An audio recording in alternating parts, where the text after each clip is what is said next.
welcome to my channel. Thank you very much for joining me today.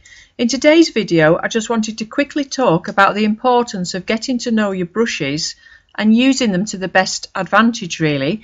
So this brush that I'm using today is an SAA one, which it stands for the Society of All Artists.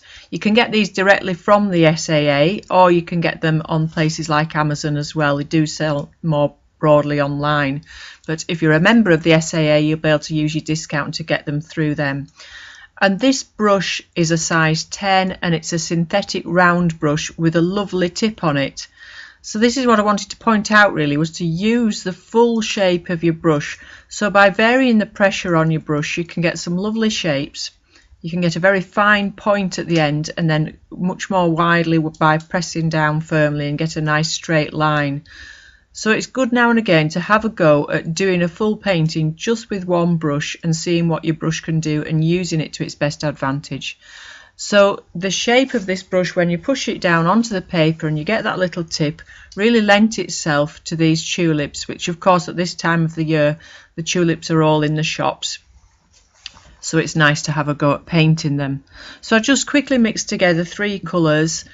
This is a rose pink and a red, I think it was a cadmium red, and some sap green with some yellow added to it to make the green a little bit lighter, because the tulip stems are quite light. Actually, it's probably not a very good colour altogether for a tulip, because if you look at the tulip leaves, they're quite grey blue, but I thought I would do it green.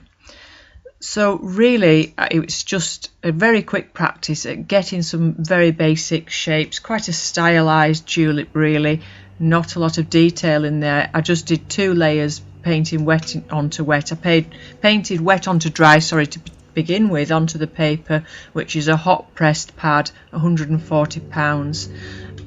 So it's a nice smooth bright paper. And just one layer followed by a second layer into the wet paint. So I didn't allow it to dry at all before I put the next layer on, just to get a few sharper lines and things, but you'll see I didn't worry about the colours mixing into each other, because this was just a little practice, just playing with the shapes and the brush and seeing what I could do. So don't worry about your colours mixing together, especially with flowers really, because the colours of the flowers often go down into the stem, you'll notice. But really, just to get some sharpness back, I did go over with a thicker mix of the same 3 colours on the top.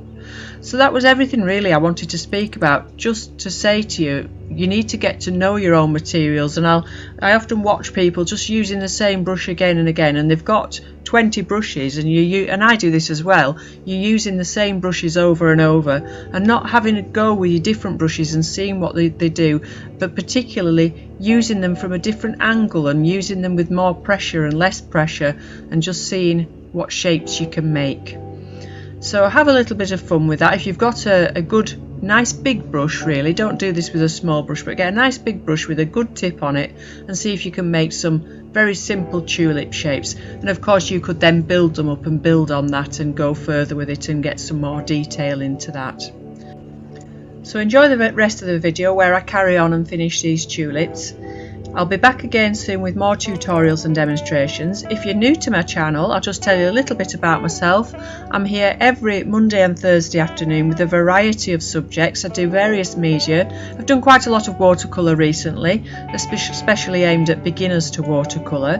But I also do Derwent ink tints, inks, crayon, charcoal, brush-o, all sorts of mixed media on all sorts of different subjects. So if there's anything that you would particularly like to know about, or anything that you want some hints and tips about, if you want to put that in the description below, and I'll do that video for you as soon as I get time. So thank you very much for watching, and I'll be back again soon.